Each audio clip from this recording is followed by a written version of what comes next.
Hopefully the sound's good enough that the people who are still coming in can hear, but I appreciate you turning up. What a great turnout, and it shows that Arrowtown actually cares. I'd like to welcome you to this public information session. It's all about the National Policy Statement on Urban Development, which is quite a big mouthful. And in particular, it's about the way the Council has chosen to apply it through the urban intensification variation that they notified through that letter that you got. My name's Mark Hosey, and I'll be the MC for this evening. I'm on the committee of the Arrowtown Village Association and have been deeply involved in the fights we've had over the boundaries in recent years.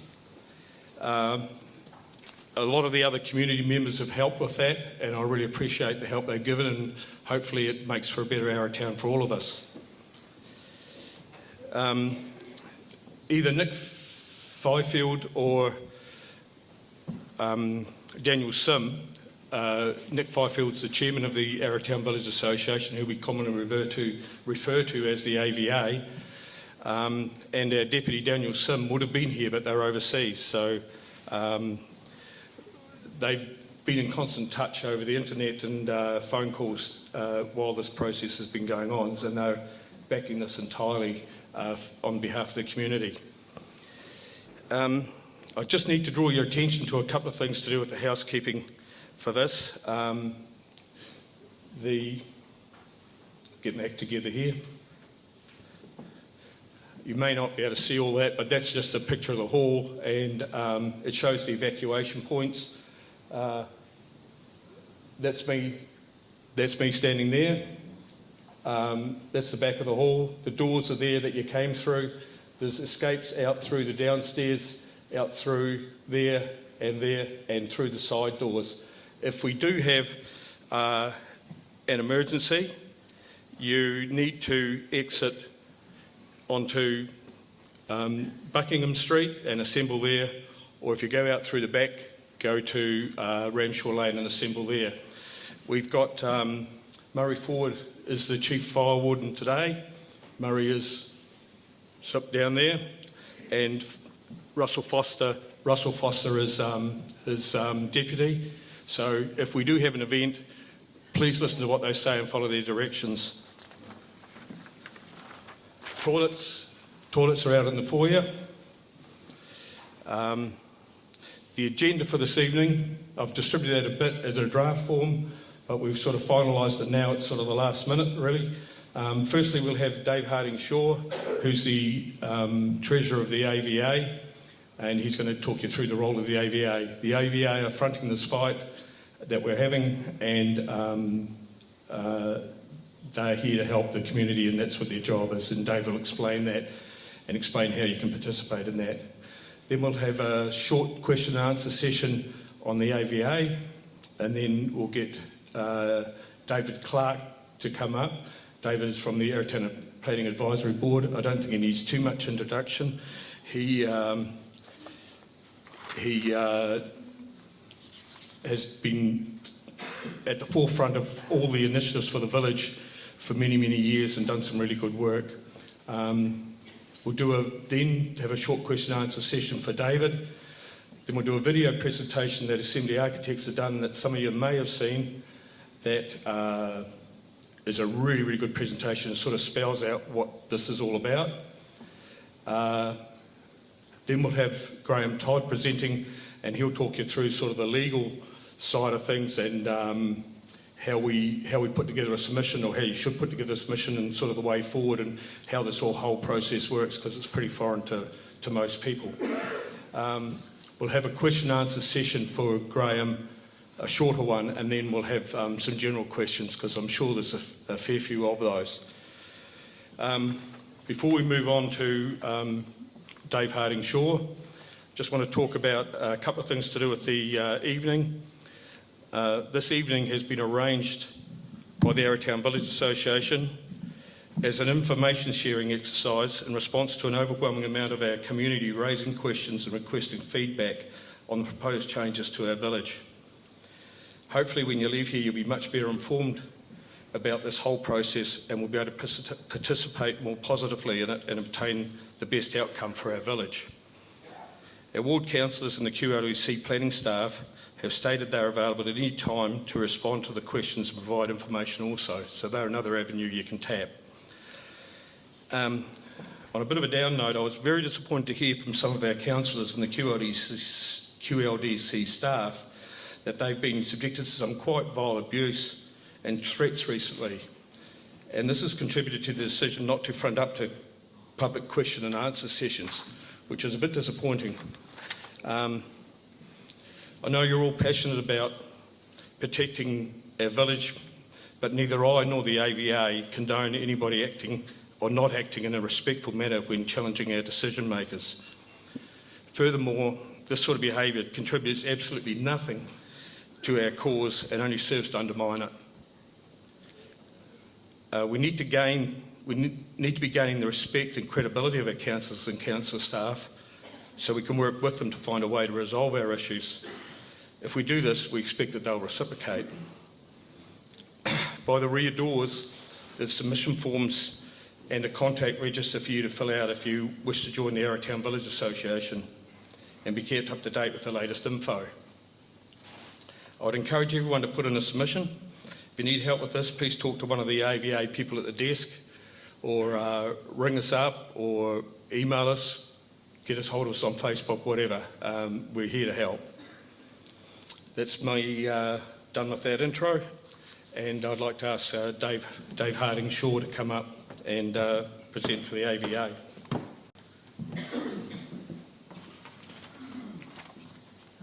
Thanks, Mark. Might just put that up a little bit. Evening, everybody. As Mark has said, we're here today to have an information session on the urban intensification. So as a starting point, it's fallen on me to have a quick chat to you guys about the role of the AVA. Sorry. It's going to be a fun night. So a bit of history here. The AVA was formed in 1999, following on from the merger of the Arrowtown Borough into the QLDC. So we're a volunteer association, and there as the voice of the Arrowtown community. So we interface with QLDC and ORC and work as advocates for the Arrowtown residents. We've also ended up as the guardians of the Shaping Our Future document. Now, the Shaping Our Future, I'll go into it a little bit later on, and we're a registered charity. Before tonight, we had a membership of around about 400. And at this point, the membership is free, but we do ask for donations, as you would have seen on the way in, just to help with our funding and working evenings like this.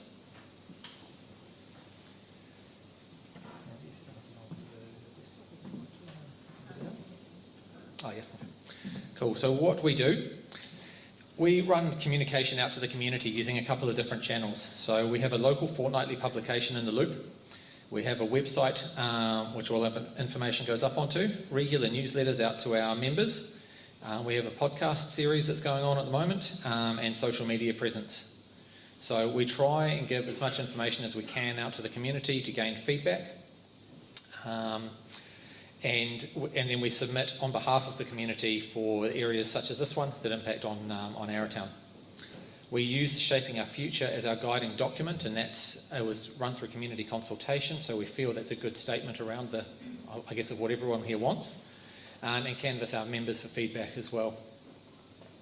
So the charitable status we have lets us run as a bit of an umbrella for some of the other organisations in Arrowtown that don't have their own charitable status, or maybe it might be excessive for them. So that's the likes of the Choppers and the Community Response Group. So we work as a bit of an umbrella organisation for those guys. So Shaping Our Future is an organisation that works with communities to create a vision document for them. It's community driven, and the idea is to outline the type of town that we all want to end up living in. So this was originally created in 2017, and went through a revised public consultation last year, which ended up with an updated version of it.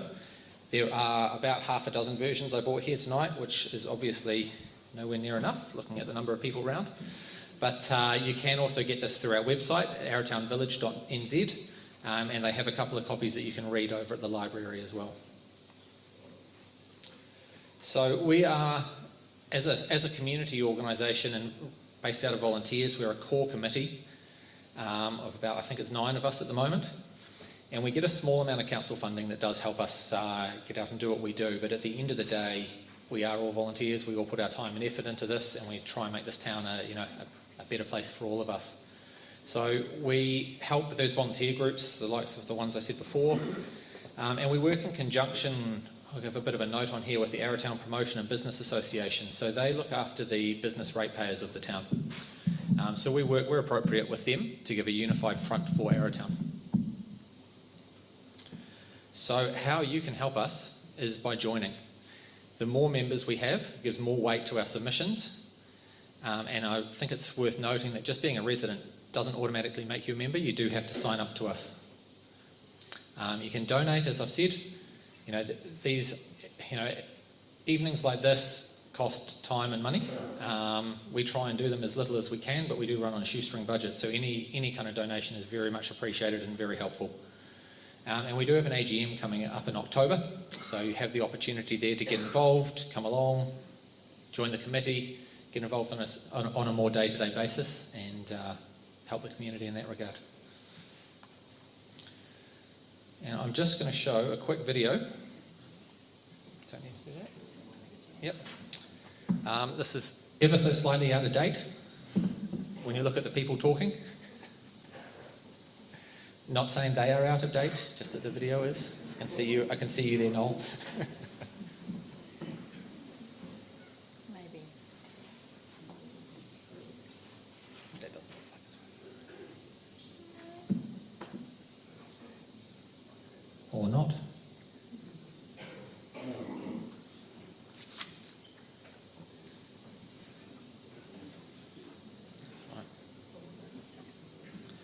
All right, we'll skip the video.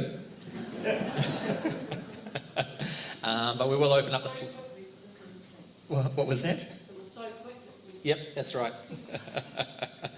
But we'll open up the floor to questions about the AVA and our role. Maybe don't delve too deep into this specific issue, as there's another couple of speakers who are way more qualified than I at the moment to talk about that. But sorry. No, you're right. Do we have some questions?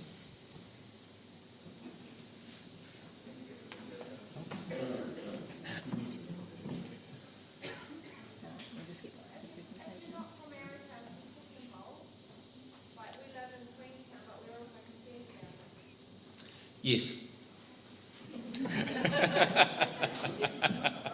Mary.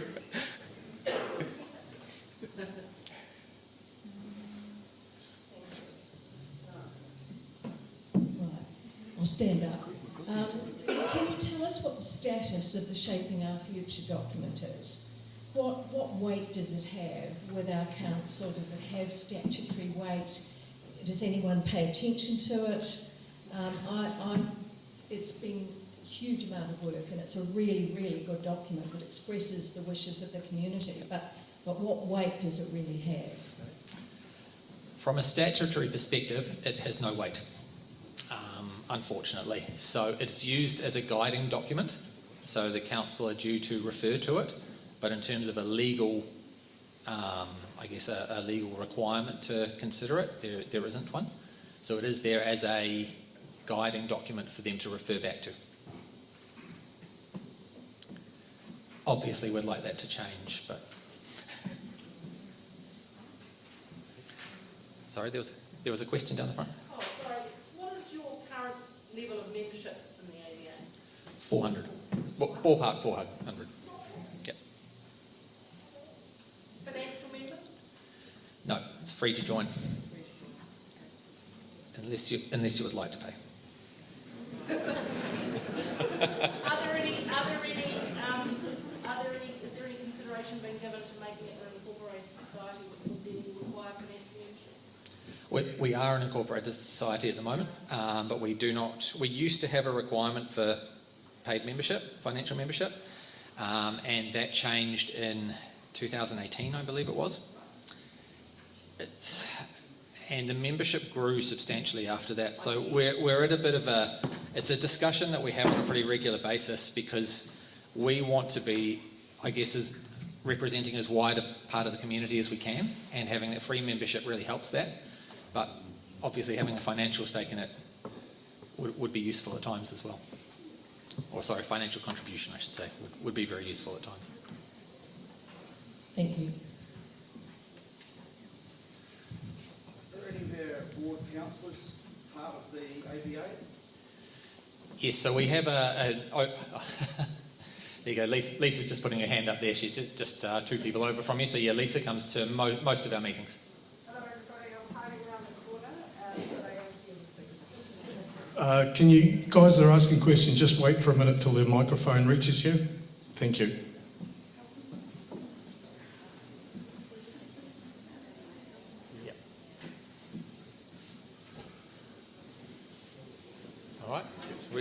All right, we'll move on.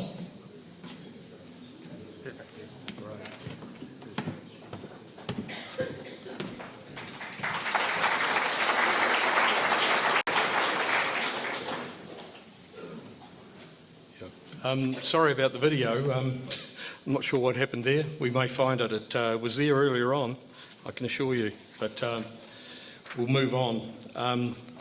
I'd now like to welcome David Clark to present on behalf of the Arrowtown Planning Advisory Board. As I said, Dave's been deeply involved in many organisations for years now, working to protect the special part of paradise that we all live in. He's worked tirelessly to protect Arrowtown from insensitive development, and the fact that we have been voted New Zealand's most beautiful town is a testament to his efforts and the others that have worked with him and supported him. So thank you, Dave. Thanks, Mark. Can you all hear me? Yeah. Cool. Tēnā koutou katoa. Welcome everyone. It's amazing to see such a good turnout.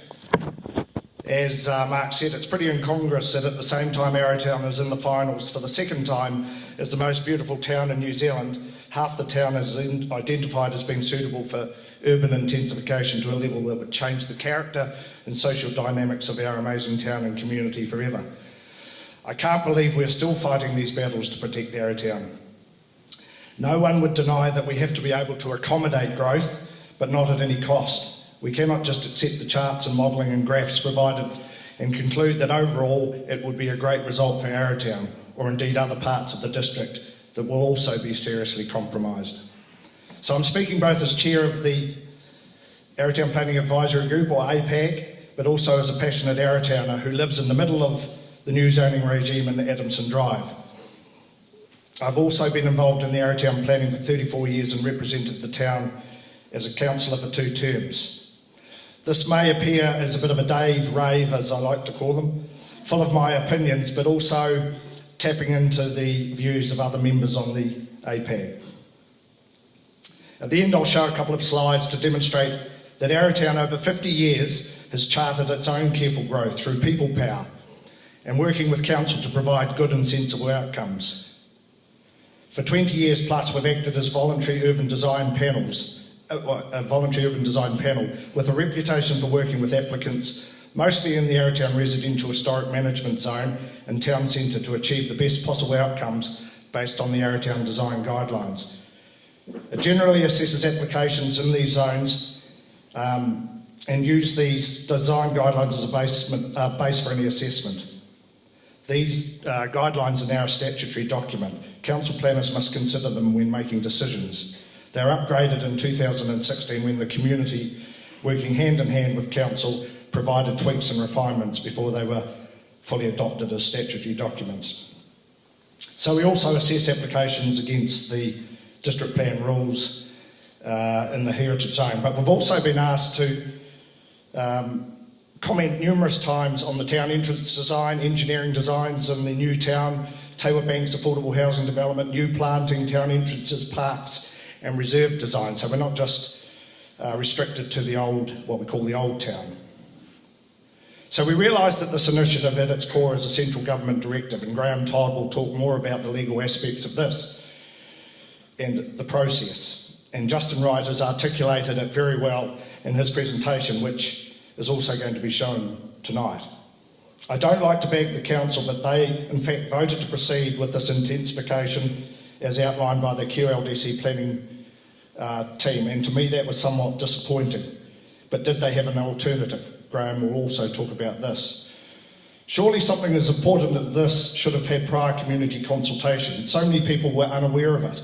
A letter in the mail was hardly consultation, and Arrowtown was not even considered for a drop-in session. Thanks to Lisa for organising one though, and making herself available with Melissa and Ferg. I acknowledge that it's not easy being a councillor when public emotions are so high. In the AVA view, subjecting a large tract of Arrowtown's residential area to urban intensification is contrary to the community aspirations and desires, and contrary to the guidelines in a number of areas. Arrowtown apparently gets the tick predicated largely based on the fact that there's housing demand, there's a commuter bus every hour, and we have a town centre that apparently can support this level of intensification. It is a one-size-fits-all approach with little consideration for the receiving environment. All over New Zealand, people are really upset at the reality of this as it is dawning. But we are not a typical town of 2,800 people. On any given day in the busy season, because we are a visitor destination, the town has doubled or trebled in size. Tourism, like it or not, is one of our main economic drivers. Visitors quickly get turned off to a destination where they can't park, can't get down the footpath, or their expertise or their experience is diminished. We are all immensely proud of our town, but on some days we are at that uncomfortable point already. What is the potential devastation and social upheaval resulting in the loss of amenity for existing residents who lose sun and light, neighbourhood and community? Where is the modelling and images? What will it look like? The scaffold has given us a fair indication, and a big shout out for all those involved in that. Illustrations shown at the drop-in centre by QLDC planners were wrong and misleading and did not reflect the Arrowtown lot sizes or what the maximum potential of that intensification can bring. Naturally, when you're trying to see good planning and good urban design outcomes, you are invariably called NIMBYs. This is not, however, a not in my backyard scenario. It's all about common sense planning and recognising the receiving environment, and if it's suitable, along with the community aspirations, requirements and rights. We have punched above our weight in Arrowtown in terms of providing housing in a town that has geographical and servicing constraints. I've heard it stated by some that Arrowtown needs to do its bit in terms of growth. It needs to be pointed out that Arrowtown has grown from 850 residents when I came here in 1989 to work to around 2,800 in 2023. That's over a 300% increase, and in that time there's been 6 new subdivisions, the extension of Devon Street, Denison and Job Street subdivision, Butel Park, Linkscape, McDonnell Road and 3 Mears Ridge, and you could include the Lifestyle Village. In addition, Arrowtown has the only pensioner housing in the district, and Tewa Bank's affordable housing community will provide 68 new homes combined with the existing Suffolk Street Housing Trust homes. So we have done our bit, providing more affordable homes than any other comparable town in the district. Arrowtown is also the hometown for residents of Millbrook, Gibston Valley, Lake Hayes, Speargrass and Milligan's Road. These families are also part of the town, utilising the school, the town centre, but are not included in Arrowtown's population. The out-of-town urban designer that wrote his report for QLDC is dismissive of the character of the new town. Did he talk to anyone, or was this purely his observation? He states when talking about the new town, the urban form of the new town is comparable to many others in the district and New Zealand constructed since World War II. While some people may have the view that the existing patterns of development in the new town area of Arrowtown may have value for functional and aesthetic reasons, it is difficult to suggest that these are particularly unique to Arrowtown or of the district more broadly. This type of development is likely to be reflective of development trends and feasibility of time rather than a specific desire to retain the character of Arrowtown. From an urban design perspective, the existing nature of urban development should not undermine the benefits of intensification within the mid-density zone in Arrowtown. As such, I do not believe there is any urban design grounds for Arrowtown-specific restrictions related to that development within the mid-density residential zone. So he's quite happy with 12 metres. This may be a professional stumbling here, sorry. This may be a professional view.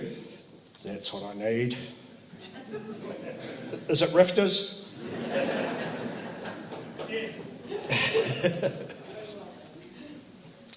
This may be his professional view, but it's devoid of any knowledge of the climate constraints of community or the amenity of all parts of Arrowtown.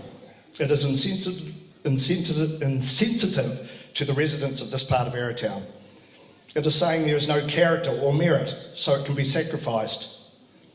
Or the benefits of intensification outweigh the negatives. For instance, you may lose all your amenity, but we'll get more houses. Arrowtown being labelled as a heritage town is not just about the old area of town. Fortunately, QLDC has recommended leaving the old town alone. New Zealand has a history of knocking buildings down on the basis that they're not old. What constitutes urban heritage? It can simply be layers of habitation, the Adamson Drive cribs, intergenerational family connections. The houses can be ordinary and utilitarian, but still have great significance to the residents. It can just be that sense of belonging or nostalgia. How many times have you gone to someone's place in all parts of our town and looked out the window or from their garden at amazing new views across trees and gardens to the mountains beyond and thought I had no idea that view existed in Arrowtown?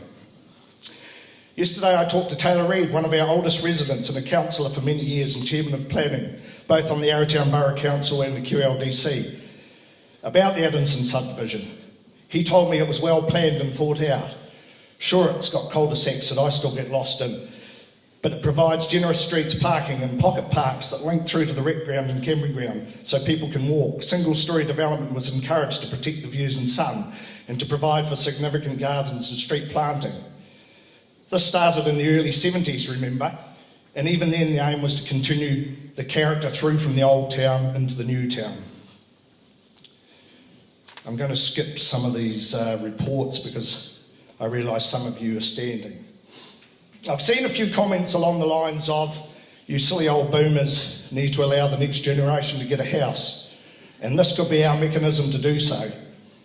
I too have 2 children raised in Arrowtown and would like to see them to be able to live here. Or others are saying, we want to develop our property and this is how we could do it and get ahead. The legislation is not targeted at providing affordable housing. There is no evidence that this would occur. It's about increasing supply. Cost is irrelevant. We know we have a housing crisis, but this proposal will not solve that. Any development in the low density and mid density could easily result in $2 million houses and apartments available for overseas buyers. Existing owners in the low density zone may simply choose to build a second story up to 8 metres, not creating any new houses. The APAC view, for instance, was ignored on the 3 Mears Ridge subdivision. Every zone standard was set aside because we were told it would help provide for affordable housing. Yeah, right. What is the cost? In this situation, what is the cost, for example, of a 3-storey apartment on this infill land compared to a new dwelling with a residential flat in a new subdivision? With the cost of the land, demolishing perfectly good dwellings, and the implications of taking the debris to the landfill, and then the cost of a new building, making this affordable to anyone except overseas buyers.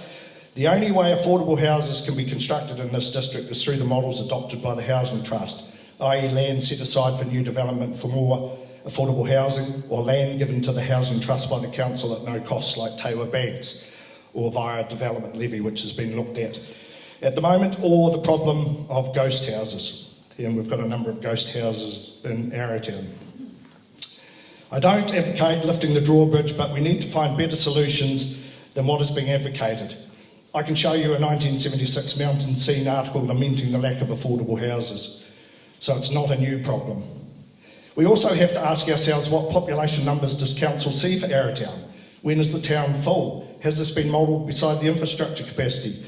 Has this been modelled if the proposed zoning is used to its maximum potential?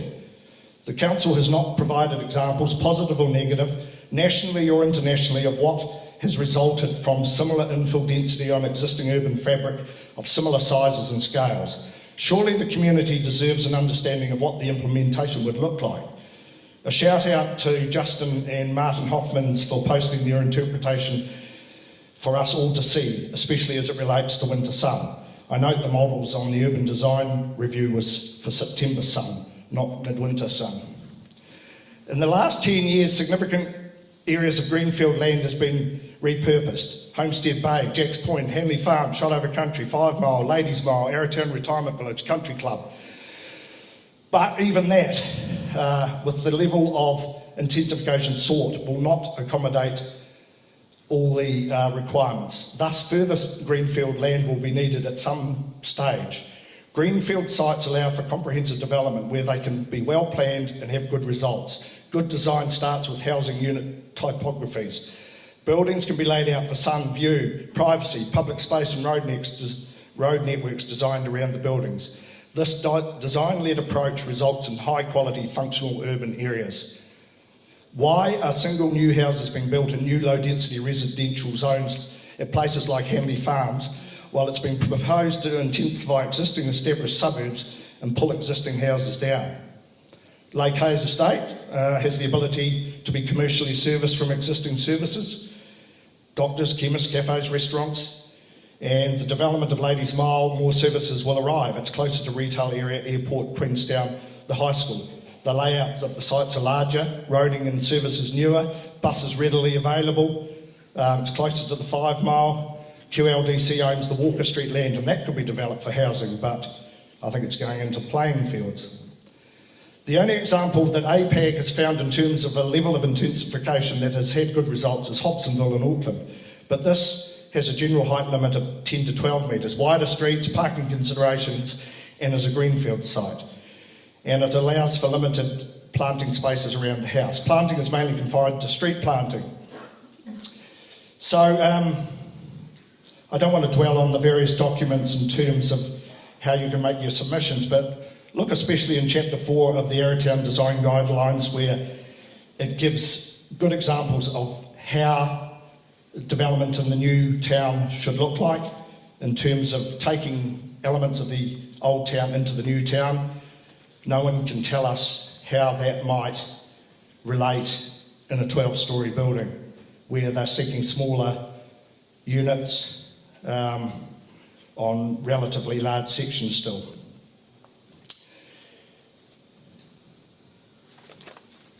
I'm just realising that I'm going on a bit. And I want to show some slides. I also mentioned, sorry, I missed something out. I just wanted to note the intensification issues of all the things that we can't provide now, like stormwater, roading, firefighting, electricity. It goes on and on. I know the fire brigade can't even fight a 3-storey building with water pressure in certain zones, so I'm not sure how that's going to work. So just in terms of my conclusions, I'm saying, is it reasonable to foist this sort of city-like intensification on a well-functioning existing neighbourhood in a small, essentially rural town? The problem is we've been looked at as a suburb of Queenstown, but we're not. We're a standalone town. We're not just any town, we're Arrowtown. I've been asked to speak in Akurara, Coromandel Town and Greytown about what we've achieved in Arrowtown in terms of planning. We're held in great regard in other heritage towns for what we've managed to achieve. It's accepted that providing houses is huge challenges, but this will not be solved by a one-size-fits-all approach. It will destroy property values, pit neighbours against neighbour, lead to poor social and urban design outcomes. There's been no examples provided either by way of photographs or modelling to show where intensification has been dropped into an existing urban area where the outcomes have been successful, taking into consideration that this will be over at least half of an existing town. There are no examples of how it could be achieved in reality in terms of design that relates to the Arrowtown Design Guidelines and the district plan rules. It's contrary to them. The Arrowtown Design Guides were shaped through community consultation over the last 30 years. They're statutory documents. They need to be adhered to. There is no indication of how services can be provided to cater for this level of intensification, what their costs are and who would pay. As stated, we recognise intensification can happen in new builds. In that scenario, buyers know what they're in for. Leave the district's small towns alone. To coin a well-known phrase, we do not want to destroy the town on the pretext of saving it. So I urge you to submit some more. Now, I just want to show you a few slides to illustrate where we've come from in terms of our town planning.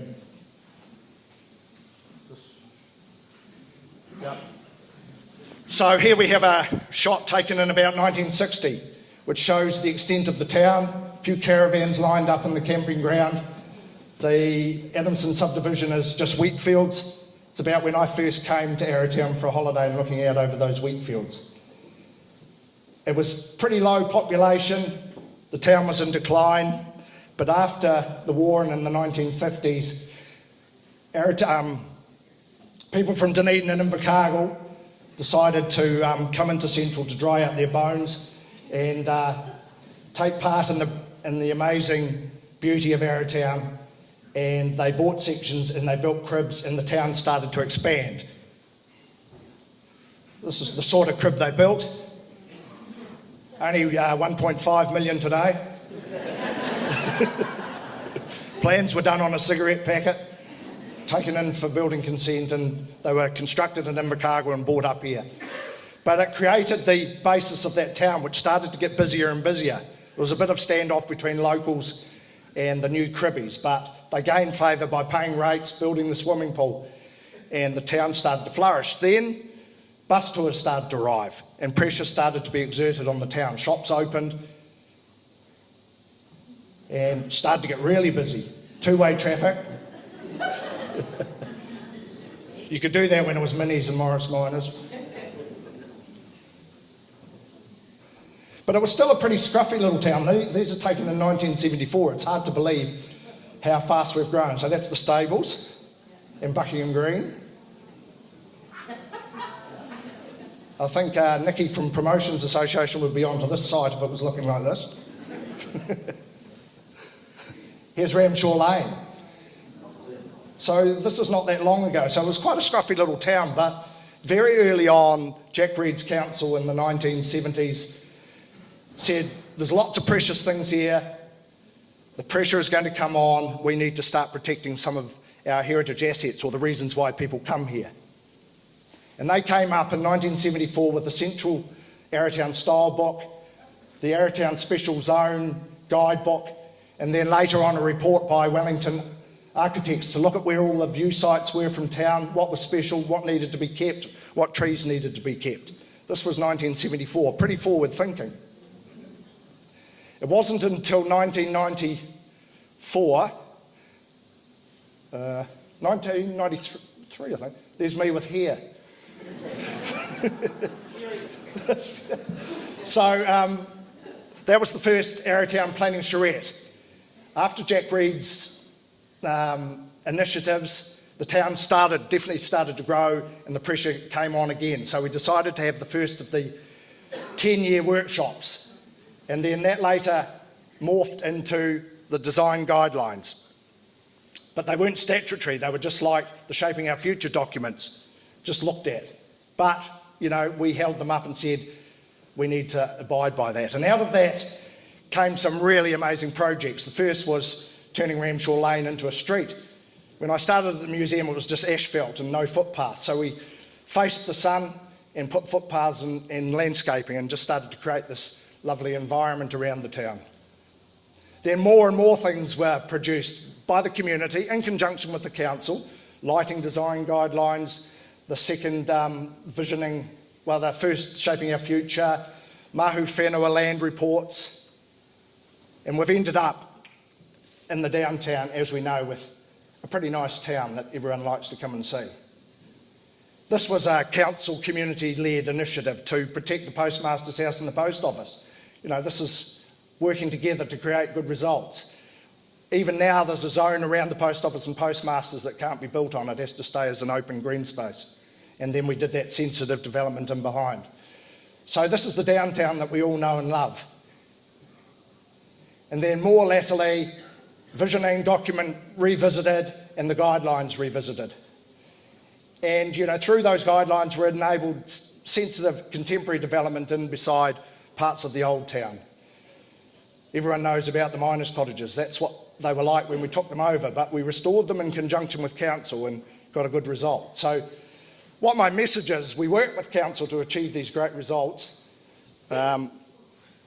Why jeopardise it? So here is sort of a loose version of the mid-density zone, all this area here. So if you can imagine, in the worst case scenario, this can all be 12 metres. And then in behind, 8 metres. Don't forget the low density residential, which changes significantly. It becomes the new mid-density at 8 metres. Presently 6 metres, it can go to 8. 7 can go to 12 in the mid-density. So you'll see the scaffold here. We just did a little, because I've got no modelling, I just got one of my staff to go out and take photo of this, and then they dropped in some Hobsonville building shapes, which aren't too dissimilar on what's being promoted. So they dropped 2 of those in, beside existing single story. So too bad if you're the one that's just done your house up on the right-hand side, and too bad if you're in behind. And then we put there what could actually happen. So gone is the view of the Remarkables. And then we put them all beside each other. So present low development. Second one is what you could do with some 12 metres, and then the third. I mean, you know, how legal and legit as this is, I don't know, but it's definitely 12 metres, and it's definitely the form and scale with the gabled roof that you can achieve. So that's pretty frightening if you think of that potentially over a couple of hundred sections. This is from the other side. All that lovely tree-lined, vegetated area could all be lost because of the low lot sizes and the removal of a lot of that planting, because you just couldn't plant gardens with 1 metre side yards or 1.5 setbacks. And here it is, where the old town merges seamlessly with the new town. When those urban designers say it's got nothing special, I think that's pretty damn special. So you could have basically high, you know, reasonably high buildings from about that point right back. And I think that would be a great shame. So we just finished there. Any questions? Bit of a rave, sorry, a Dave rave.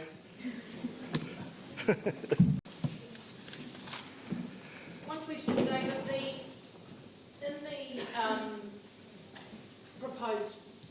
In the proposed changes on the QLDC website, they keep referring to Arrowtown Design Guidelines 2023. Yes. That's... Do we know what they are going to look like? Yeah, they are on the... If you go into the application, you'll see them.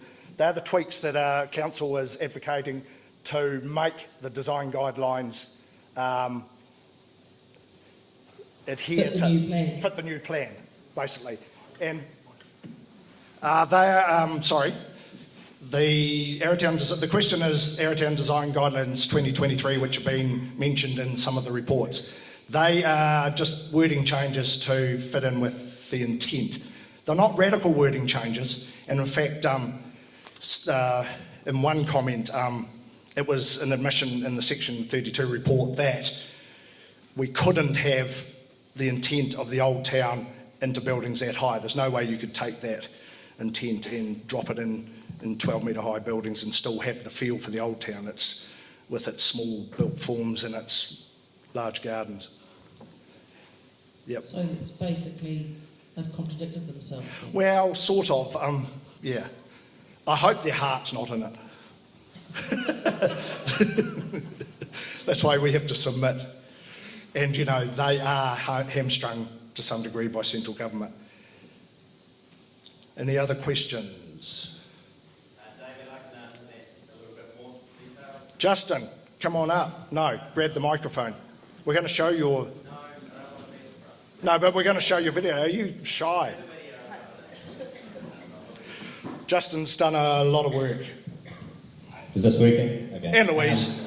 So the Arrowtown Design Guide variation that is proposed currently is a simple change of terminology to bring it up to date to be in line with the wording of the variation. As we see in the video, there's a conflict between the medium density rules of 12 metres and the forms that are permittable, and so it's something that the council planners have acknowledged needs to be looked at, because if they enable the heights, they've got this timing issue that they will then have to update the design guides to enable it. So while we've got some variations proposed to the Arrowtown design guides, they are not the variation that will need to go through if it's enabled. Does that make sense? So they'll have to come back to that process and consult, from what I understand, on the Arrowtown design guides. So part of what I've brought to the council is that there is that conflict, and that needs to, because of the timing issue, there's something to be resolved there. How it's resolved, I don't know, but they have, there's been an acknowledgement from a planner that there is potentially a conflict. The planner says in the section 32, applying the bulk and location rules alone could lead to large 2- and 3-storey buildings, which are more dominant than is characteristic of Arrowtown, and which do not in any way resemble the small cottage form of the Arrowtown Residential Historic Management Zone. The sheer size of some houses sometimes becomes an unmanageable problem. Single-storey forms are far more compatible with the old Arrowtown identity, and their use is encouraged, particularly abutting neighbours in the street. However, it is recognised that may not be possible within the mid-density residential zone, where smaller sites are allowable. Any other questions before Graham comes up and... Oh, we're doing the video. Hi, I'm Justin from... Hi, I'm Justin. Hopefully.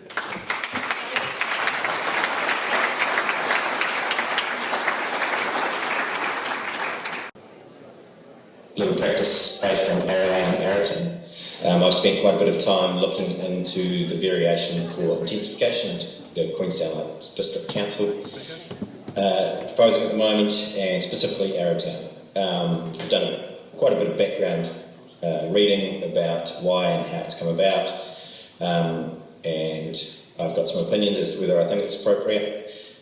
So I've put together some information slideshow to kind of explain how it's come about and my thoughts on why it's not appropriate. So, why? As we know, New Zealand's got a housing shortage. From 2013 to 18, we had a population growth of close to 11%, but our dwelling stock only increased by 6.5%. So the Resource Management Act has been seen as a restraint to housing supply and infrastructure during periods of significant growth, and politically, housing affordability has been one of the main hot topics.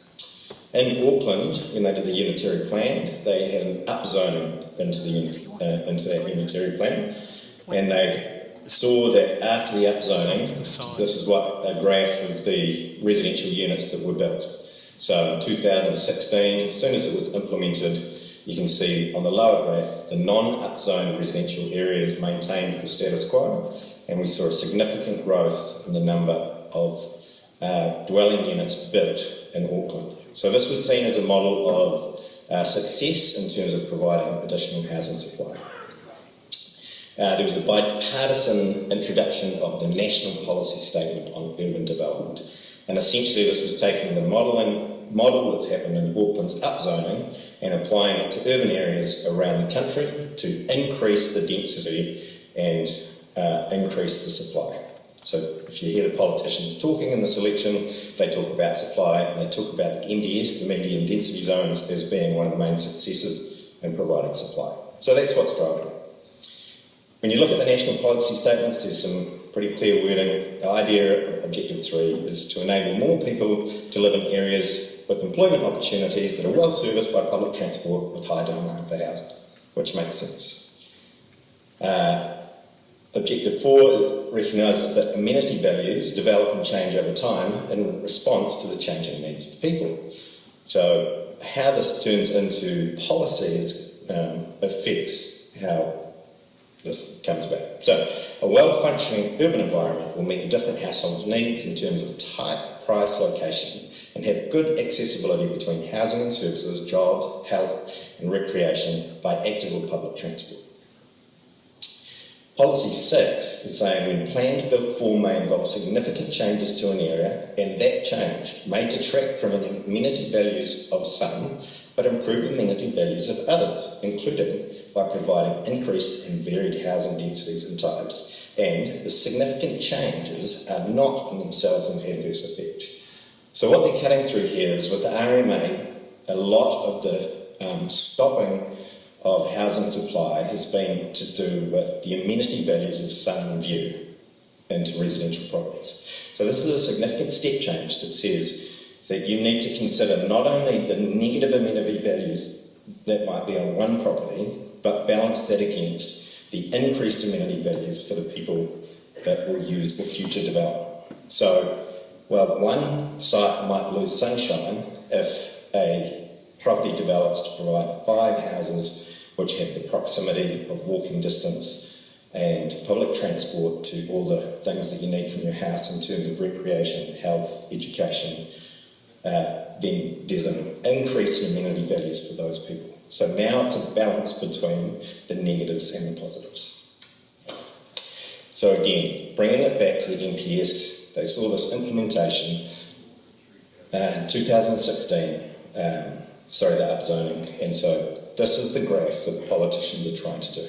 They want increased intensity.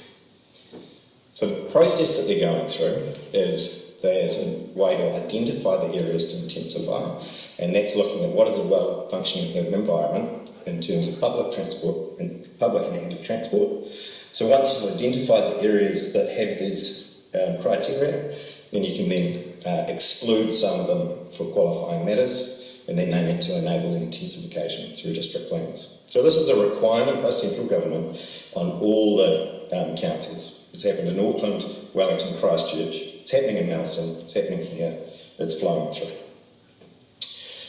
Here's the kind of accessibility model, which makes sense if you live in Arrowtown. Some of the great things about Arrowtown, we've got a main street, the town centre, which has got restaurants and pubs, walk to school, there's shops, we've got a little supermarket, it's got a medical centre, so the house sits within all these kind of 10-minute walk things, so it's a highly accessible and therefore a well-functioning urban environment.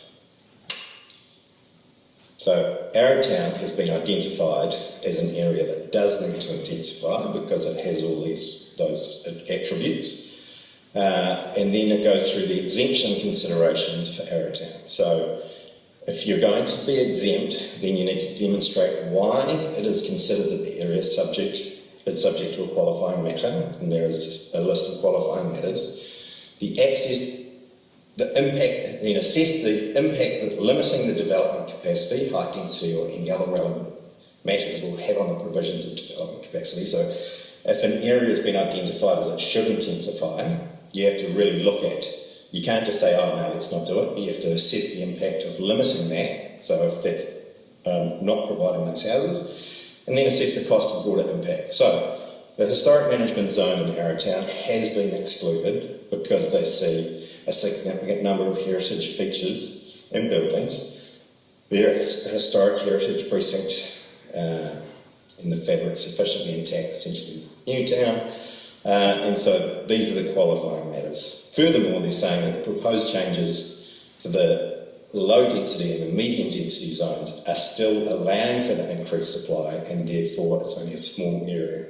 So you really have to justify, the councils has to justify why they're going to exclude something. They can't just go, oh, it's excluded, and they've got lots of reports in there around what's going on. There was an assessment of the medium density zone, and in the assessment of the medium density zone, that basically the report says that it's a 1970 subdivision pattern with housing that's not unique to New Zealand. So there's nothing special about the housing that sits in that area of Arrowtown. It's 1970s, lots of it throughout New Zealand. It doesn't qualify to be exempt. And it also makes this note that, well, the key characteristic of low density 1 to 2 storey buildings, the NPS is to enable greater density. So hence, just the presence of the low density design does not justify preventing the higher density. So it's really, the NPS is really about intensifying, and you have to have really strong reasons why not to. So, Arrowtown character, and this is probably the part where there's some questions about whether the medium density should qualify or not. So there's an objective in the Arrowtown, in the opera district plan, I've got that wrong, is that Arrowtown's medium density development occurs in a manner that's compatible with our town character. It's identified that Arrowtown does have a special character, and so the development, including the housing, has got form that's compatible with the existing character of Arrowtown, and that's guided by a document called the Arrowtown Design Guides. And it's got particular regard to building design and form, scale out and relationships of the building to the street. So character, in the RMA sense, is something that has gone through a long process of trying to understand what does character mean. And in the landscape assessments, in landscape, there's a well-developed understanding of how to do a character assessment. What are the qualities of a landscape that make up and create a specific and unique landscape? So Arrowtown and urban landscapes are landscapes just like green space landscapes, and so there's a process that you should go through to be able to identify what are the unique characteristics that give a specific landscape or town its qualities. So it's identified that we've got special qualities, but what is it about Arrowtown that gives it those special qualities? The Arrowtown Design Guide is a very robust document that's gone through a lot of history that's assessed Arrowtown. So in there, it's got a bunch of assessment criteria, or attributes, if you like, of what gives us our character. So I've just cut and pasted a bunch of them out, but spaciousness is a key characteristic of Arrowtown.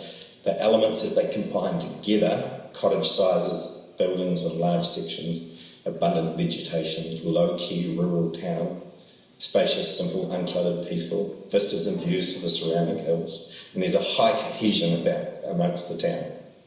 So these are all words that you use to describe a character, and so the Arrowtown Design Guides have got a lot of description about character, which is quite different to the way that it's been characterised in the reports that have been commissioned.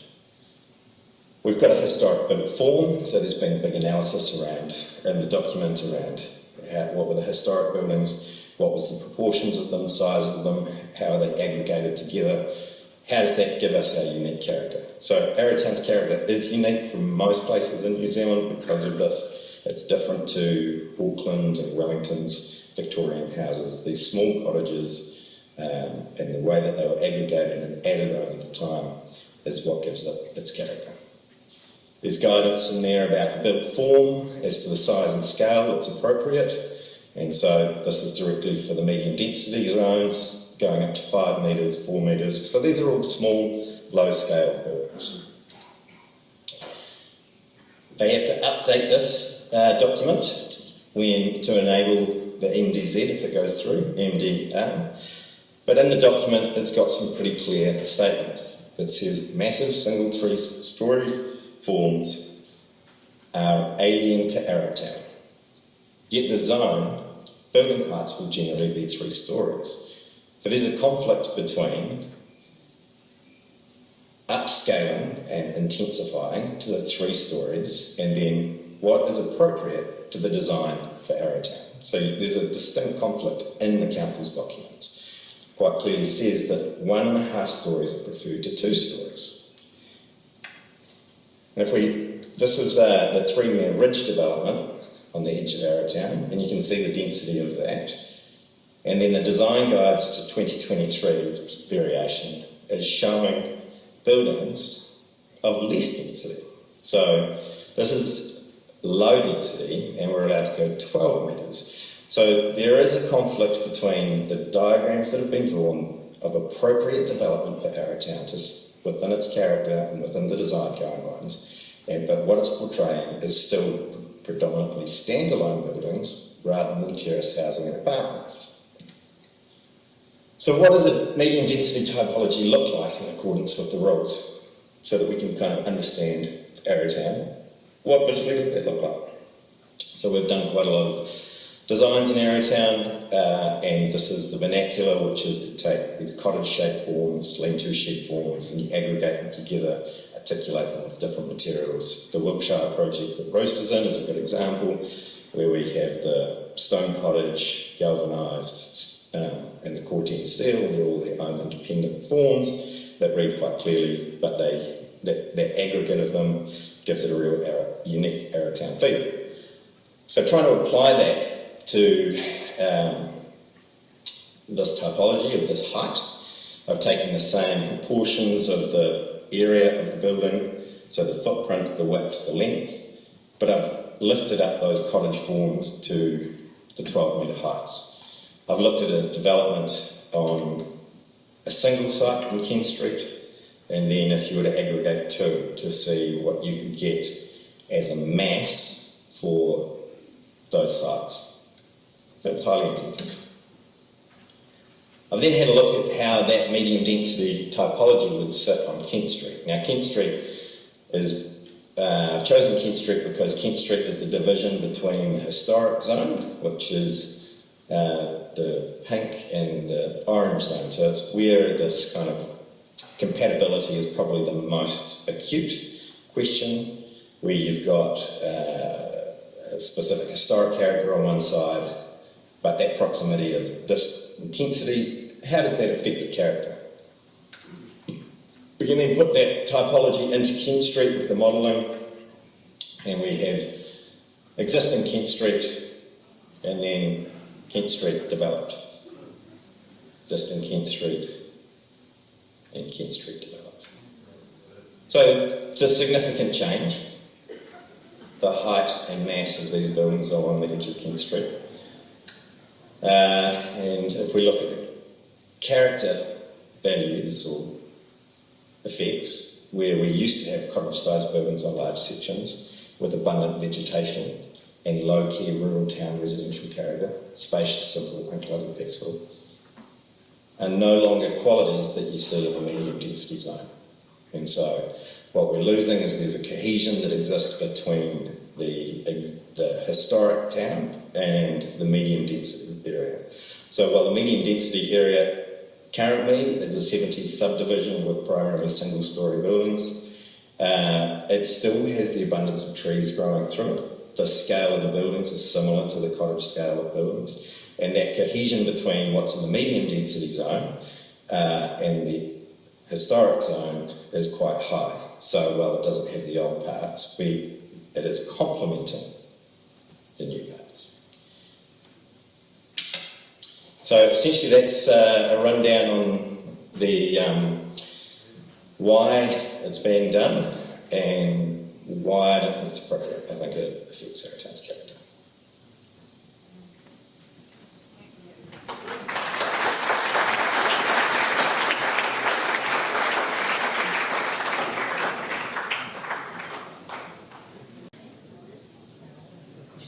Just while the technical gurus are sorting out the next PowerPoint, I'd like to thank Justin and his team for putting that together. That's pretty good background and pretty good information to have, and I hope you've absorbed it. There's a fair bit to chew over there, but he makes some really good points.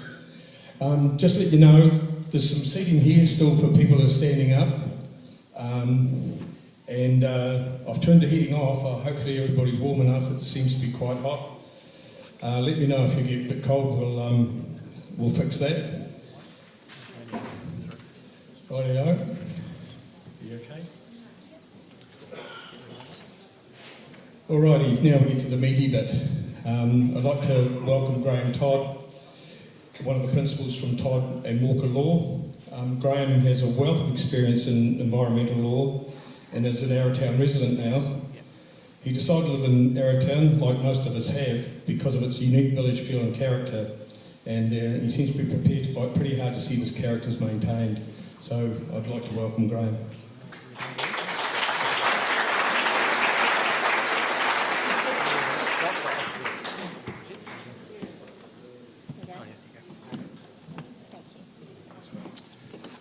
Thanks everybody, great to see such a fantastic crowd here tonight. And if you ever wanted a great community advocate for you to stand up and continue to stand up for what you want in Arrowtown, then David Clark's done a bloody good job here tonight.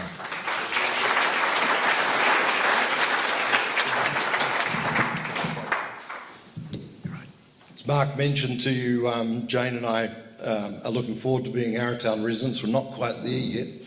God willing, we'll be there by Christmas. But my firm has quite a vested interest in Arrowtown because 4 of our 5 partners are going to be living in Arrowtown by Christmas. So it wasn't too hard to accept this invitation to come along here tonight and try and share a little bit of wisdom. I don't profess to know everything about this. People like Justin have done a fantastic job in analysing this whole thing. Just to give you an idea, the report that went to the council on the 1st of June, which led to the notification of the variation, was some 470 pages. And so to try and get an idea of what the councillors had to get their heads around, it was pretty daunting. Interestingly enough, in terms of the options that were given to the council at that meeting, it was recognised and acknowledged by the planner who prepared the report that the Queenstown Housing Capacity Assessment had acknowledged that there was sufficient development land for development for future housing in the Queenstown area, in Queenstown Lakes District, for both the short term, medium term and long term. And so therefore there was really no justification to proceeding with the variation in accordance with the National Policy Statement, other than that it was suggested that by allowing for more intensification we would get different typologies of the housing types, and we would be in a situation to hopefully provide some housing to meet the demand for under $500,000. Now, I think that just highlights a number of the issues that have arisen tonight in terms of the conflicts between where we're at and the Arrowtown Design Guidelines, for example, just highlights why it's important for councils to undertake consultation with communities before they embark on these planning processes. Now, there's no statutory requirement for them to do so, but it makes common sense because you can avoid a lot of angst in relation to the process that I'm going to talk about going forward. The other interesting issue that I found when I was reading the National Policy Statement, that Queenstown Lakes District Council were identified as a Tier 2 community, as distinct from a Tier 1, which was mainly the major centres of Auckland, Hamilton, Tauranga, Wellington and Christchurch. And they have more stringent requirements imposed upon them under the National Policy Statement. We're a Tier 2 community, but what stood out to me was it was Queenstown that was identified as the urban environment that the government were directing the council to deal with. And somehow Queenstown has been expanded to communities such as Arrowtown, Wanaka, Hawea, Luggett, and a number of others. And when I talked to Council's Planning Policy Manager just this week about this, she said that they questioned that as well, but were directed by the Ministry for the Environment that Queenstown should also include the Queenstown Lakes District urban areas. I think that's an issue that still could be subject to challenge, and I think that's something that we can look at. So where to from here? The plan variation has now been publicly notified, as you all know, and the process that we're to follow is set out in Schedule 1 of the Resource Management Act. The Council has unusually, and I think in response to concerns that have been raised by the community, have extended the period for filing submissions to the 5th of October. So you've got a little bit longer to file those submissions. Now, a lot of people have commented that they've had trouble finding the correct form in which to file submissions. And so I've given you a link there, and these slides will be available through the association following tonight. So we've given you the link, but it's Form 5 that you've got to look for, and the easiest way to do that is just go into Google, type in QLDC forms, and then it'll come up and you'll find Form 5, and that's the one that you need to use for your initial submission. Once the initial submissions have been closed on the 5th of October, the council will summarise those submissions and they will notify the public of a summary and call for further submissions in support of or opposition to initial submissions. Now, if you want to file a further submission, that has to be filed on Form 6, not Form 5. Now, the RMA, the Resource Management Act, provides the following persons may file a further submission, being any person who represents a relevant aspect of the public interest and any person that has an interest in the proposed variation greater than the interest that the general public has and the local authority itself. Generally, in short, I take the view that means anybody can file a further submission, should you wish to. Then once the period for filing further submissions is closed, the council will appoint, and they'll probably do this in parallel to the submission process, but they'll appoint a hearings panel to hear the submissions in due course. And that hearings panel will be made up of accredited independent hearing commissioners, and it may include some councillors. Councillors on the panel must be accredited commissioners, excuse my spelling there, and under section, they will then receive from council's planning officers a section 42A report, and the council will prepare that report summarising all the submissions and make a recommendation to adopt, reject or amend the variation in whole or in part. Now, the important thing to know is that the hearings panel is not bound to accept the recommendations that set out in the section 42A report. Subsequently, at some stage, and I'm not sure exactly when this is programmed to occur, but I suspect, given the workload currently before the council, because as you probably know, there's a number of processes going underway at the moment. We're still working through, as with this one, variations to the proposed district plan, which was originally notified, I think, in 2016, 2017. And we're dealing with a number of variations to that. One of those, for example, is the Ladies' Mile variation, where the council are looking at putting 2,500 people into the Ladies' Mile as part of their overall intensification.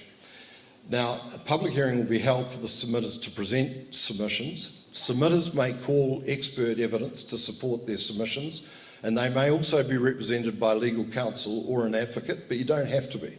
And I'd encourage people to get along and speak like David has tonight and really show the passion and interest that there is from the council, and do that yourselves. It's a pretty straightforward process, and it's a very relaxed one. It's not adversarial at all, so get into it. The hearings panel may impose requirements to have evidence filed before the hearing and impose limits on how long submitters are allowed to present their evidence. That's simply as a reflection of how many submissions there might be, and normally it's the expert evidence that might be called by submitters that will be required to be pre-filed, and then when the experts appear, they generally prepare a summary and present a summary to the hearings panel. Council staff will then be given the opportunity at the end of the hearing of submissions to comment on matters and evidence. That's there to assist the hearings panel in terms of making their decision. The hearings panel can only make a recommendation as to the outcome in relation to once they've heard the submissions. They can make that recommendation to the full council, and it's only the full council that makes the decision whether to accept or reject in whole or in part the recommendation that's made by the hearings panel. But normally the council will accept the recommendations as they've not had the opportunity to hear the evidence. So it would be a bit bizarre to have a situation where the council went against the recommendation of the hearings panel because, of course, they haven't heard the submissions or evidence that have been presented to them. And then it doesn't end there, unfortunately. Once the council notifies its decision on the hearings panel recommendation, any submitter has 30 working days from notification to appeal the decision to the Environment Court. The Environment Court, as many of you will know, is a pretty busy organisation, and they will normally take 8 to 12 months as a minimum to get around to hearing the appeals, and further at least 4 to 6 months for a decision to be released. Thereafter, the provisions will, and if there are no appeals, the provisions will automatically find their way into the district plan, although there is some further work that will be required in terms of, as we've been pointed out today, in terms of the design guidelines. Now, importantly, if you want to put gentle pressure, and I don't advocate for the type of experiences that the councillors have been having in relation to this process, it's really not on. They're here doing a job for the community. But if you want to put some gentle pressure on, the council can withdraw the plan variation. They can do it before it's approved by them, or if it's approved and appealed before the Environment Court hearing commences. But once that hearing commences, that's it. The matter is out of their hands. Now, generally in terms of drafting your submissions, you can submit in support or against the whole or any part of the variation. And including in that, you can question the process which has led to the notification of the variation. If you wish to oppose the variation, I appreciate some will want to support it because they might see that it may lead to some changes in price of housing. I'm not so confident about that, but it could do. But if you wish to oppose the variation, you may wish to raise points along the following lines. I'm not trying to write your submissions for you, but to just give you a few ideas. You can say that the variation is not in accordance with the requirements of the National Policy Statement on urban development. The provisions of the variation are not in accordance with sound resource management planning principles. David will appreciate that that's always a good one to throw in because it gives you a very wide range of matters that you can address underneath that eventually, because generally your evidence that you present to the hearings panel is confined or defined by the terms of your original submission. So the wider you can go, the more leeway you've got to bring things in under that head. The variation, if approved, would allow for development which is contrary to the amenity and character of the existing Arrowtown residential areas, and Justin and David have spoken about that. That the variation, if approved, would result in development that is totally contrary to the district plan provisions, those are the existing provisions relating to development in Arrowtown. That the provisions of variation are contrary to the Arrowtown Design Guidelines 2016, and I've thrown in there another document which we haven't talked about much tonight, which is the Queenstown Lake Spatial Plan 2021. And I've looked at that spatial plan carefully and looked at what the plan says about intensification of Arrowtown. It does allow for some intensification, but very, very little compared to other communities throughout the district.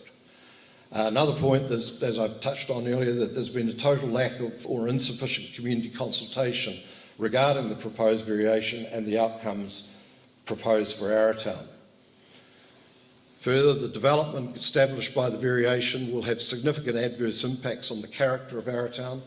The development enabled by the variation will have adverse effects in terms of potential for domination of built form, shading, loss of access to sunshine and loss of views. That there is insufficient or inadequate infrastructure in place in Arrowtown to support the extent of development that is enabled by the provisions of the variation. One of the very pillars in which the variation is promoted is around the public transport that now exists in the form of the Orbis bus service, which runs from Arrowtown into the wider Queenstown Lakes area. But as David pointed out, it only goes once an hour and it stops at a certain time at night, which is not too late, given that a lot of the employment in our district goes into much later into the evenings. And then finally, I've noted that there's no guarantee that the provisions of the variation will result in the types of development or the value of the same, which has been anticipated in the drafting. So always leave yourself some wriggle room in your submissions in terms of making things as wide as possible. But if you feel strongly about the variation, I'd encourage you, like David has, to file a submission and get stuck in. And good luck.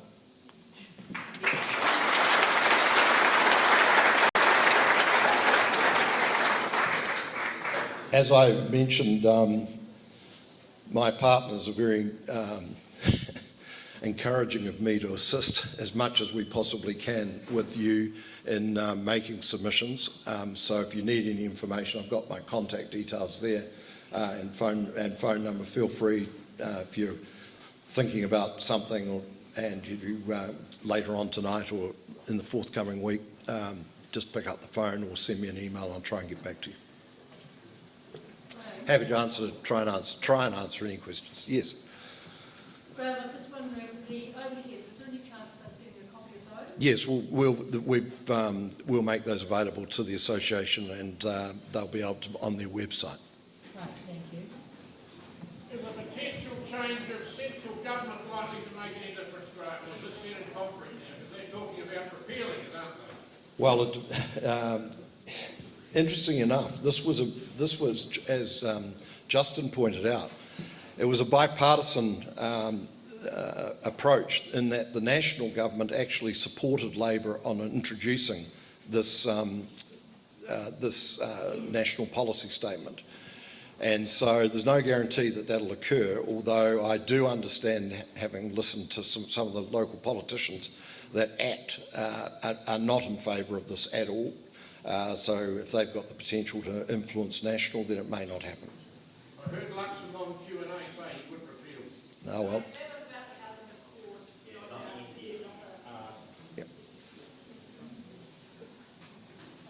Do you have to be a ratepayer for this position? No, not at all.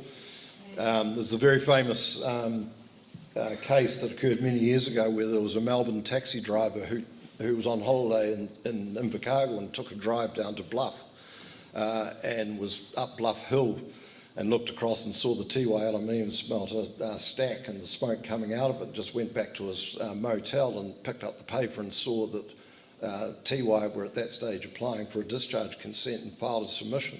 He was the only one that ever filed a submission in relation to the application. So the answer to your question is no, you don't have to be.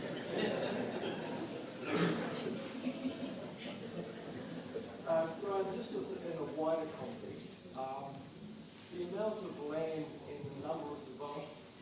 Sorry, Wayne, I think people at the back might be struggling to hear you. It may have been you that mentioned it, but the amount of land and the number of developments that are already in the pipeline or held up in the pipeline that would enable more housing in our community, which is an underlying driver for this sort of approach from council. Because it is council, it's not the government. At the end of the day, the council don't have to select Arrowtown. That's correct. And that's what I mentioned that I found surprising when I read the agenda item for the meeting on the 1st of June, that Council's planning officers had acknowledged that there was sufficient housing capacity for housing development in the short, medium and long term through to, I think, 2056. And as you know, Wayne, there are other areas that have been identified, particularly in the southern corridor out beyond Jack's Point for further development out there. So, and they aren't even in that assessment at this point in time. So when we hear publicly about the housing crisis, the shortage of housing, to help with context around that, you know, and this is very ballpark, but would there be 1,000 sections sitting out there that can't get titled at the moment or are constrained by infrastructure that doesn't exist? The number of phone calls I get from developers, I'd suggest that there might be more that are held up in the pipeline. And you only have to try and buy a section, for example, at Hanley Farm and see how long it takes to get title for those sections. It can be up to a year before you can get title. So yes, there is a lot in the pipeline, and as I said, I think the council have acknowledged that there is sufficient capacity. Insufficient. No, there is sufficient capacity. Yeah. What they're trying to do by introducing this variation is influence the typologies of housing types that we will get we may get out of it. I've got some suspicions around that. I think if you allow development up to 12 metres, what you're going to create is super penthouses, quite frankly.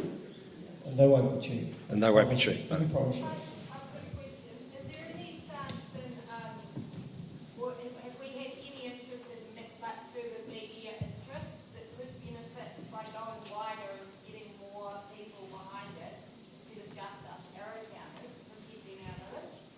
Well, I know there are representatives from groups from Wanaka here tonight who've got similar concerns in relation to what might happen in downtown Wanaka. I've certainly been today contacted by the media who are onto it, so I think you will see some more exposure about the issue. You were talking earlier about Tier 1 and Tier 2 and how we've been lumped in with the same tier as Queenstown and how Luggett, Wanaka, Cromwell and the likes have. Can you elaborate more on that and tell us if there's a chance that we should be joining together to fight this? As I said, under the National Policy Statement, it identifies Tier 1 local authorities and Tier 2 urban environments that the policy statement is meant to refer to. And all that refers to in relation to the Queenstown Lakes District is Queenstown. It doesn't say, for example, the urban communities or urban developments within the Queenstown Lakes District. And I would have thought that if it was intended to extend to that, to those other communities, it would have said so. Now, I can draw an analogy for you. In Christchurch, for example, once Christchurch decided that they would proceed with an intensification variation there, because originally there was a lot of opposition to it and the council pushed back against the government. The government then put in a mediator to mediate a resolution and convince the council that they should proceed. The council there, again, it had a number of the local authorities in and around Christchurch that were deemed to be the Tier 1 local authorities. But again, it simply said Christchurch was the urban environment which was to be dealt with. Now, Christchurch, for example, the community of Akaroa, the settlement of Akaroa, forms part of the Christchurch City Council.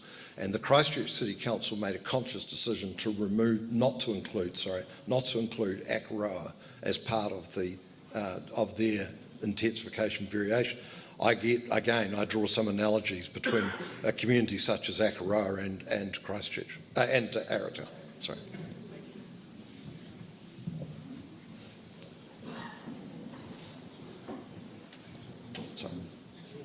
Thank you, Graham. That was a really, really informative presentation, and thank you so much for coming tonight. One of the things that I picked up from your slides was that, and it was the first point that you made, was that the variation doesn't adhere to the National Policy Statement. Are you referring to the fact that under the National Policy Statement and in the Act, in the amendment, it specifically talks about areas that are relevant? No, I wasn't referring to that because I wasn't talking about the amendment to the Resource Management Act. I was talking about the actual National Policy Statement itself and the fact that whether or not the urban environments of the Queenstown Lakes District Council should all be lumped in as part of Queenstown. Right, okay. Because reading the Act, it actually stipulates quite clearly that a relevant residential zone, as stipulated in the Act, that can be identified as eligible for intensification, does not include an area predominantly urban in character that the 2018 census recorded as having a resident population of less than 5,000. Yep. Unless a local authority intends the area to become part of an urban environment. Well, I think it's the proviso that you've just referred to, the unless, which is the problem that we've got here. Okay, so that's. I mean, I'm planning on my submission of saying Arrowtown should not be considered as part of the wider, greater Queenstown urban environment. In 2018, we had a population of 2,814 people. On Destination Queenstown's website, it refers to Arrowtown as an historic mining town, not a suburb of Queenstown. So that means that there is a dichotomy between the planning department of the Queenstown Lakes District Council and the promotional side of the District Council. That may very well be the case. Yes. I would challenge anyone in the council to say that Arrowtown is a suburb of Queenstown. Yeah. Okay. Thank you, Graham.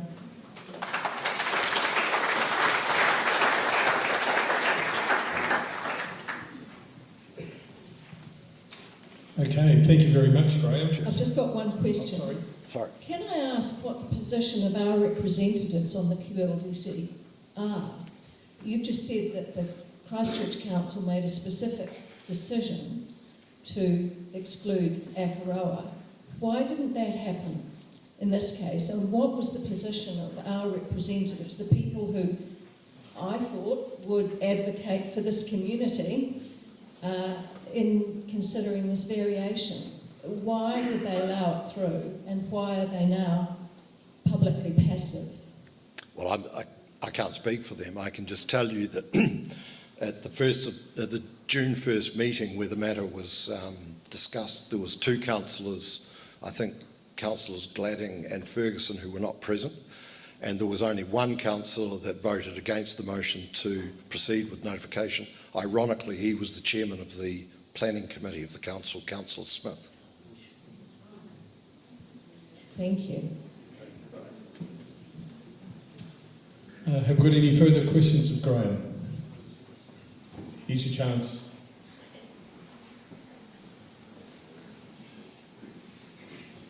Graham, my understanding is that the most important thing now is the quantity and quality of the submissions that we put in. My darling wife said, "Oh great, you can put in a submission on behalf of us all, the household." Would you recommend that all members of the household, like including our 2 adult children, put in a submission, or is it just one per household? No, I don't see any reason why everybody shouldn't put their own submissions in. It may be that when it comes to, if you wish to be heard, not everybody wants to be heard on their submission. You don't have to speak to your submission. But if you're going to, you might then at that point present a joint case between the family. But by all means, I think it's important that the Hearings Commissioners hear from all parts of the community, and importantly all ages of the community, as to what they value in terms of the character of Arrowtown. And Graham, commissioners and representatives don't tend to pay much attention to pro forma submissions that are just a replication of the same information. So don't just repeat Graham's amazing bullet points, do it in your own words. Do it in your own words and give your own passion to it, because that's what will be seen as important.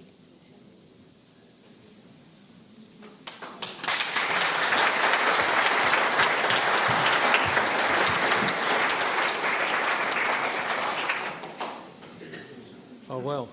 Well, thank you very much to our presenters. Hopefully what they've fed out to you tonight will clear up a hell of a lot of the questions that I know have been spinning around in your brain. You may go away a little bit more confused, but I'm sure they've made it a lot clearer about what is going on and what the process is and what process you need to follow.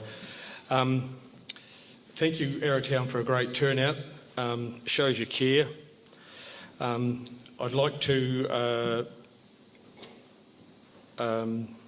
say that it's very important that you put in an individual submission if you care about this. The AVA people are happy to help you put submissions in. I've plastered my name all over Facebook and emails and stuff like that. But just contact us if you need some help, because it is a bit of a daunting process for some, or for a lot of us actually. If you fill out a submission, don't know how to get it in, you can drop it off at the Golden Fleece, Dave Hardingshaw's shop. You can email it to me. You can do whatever you like. You can actually email it to the QLDC, and hopefully they'll acknowledge that they've got it. But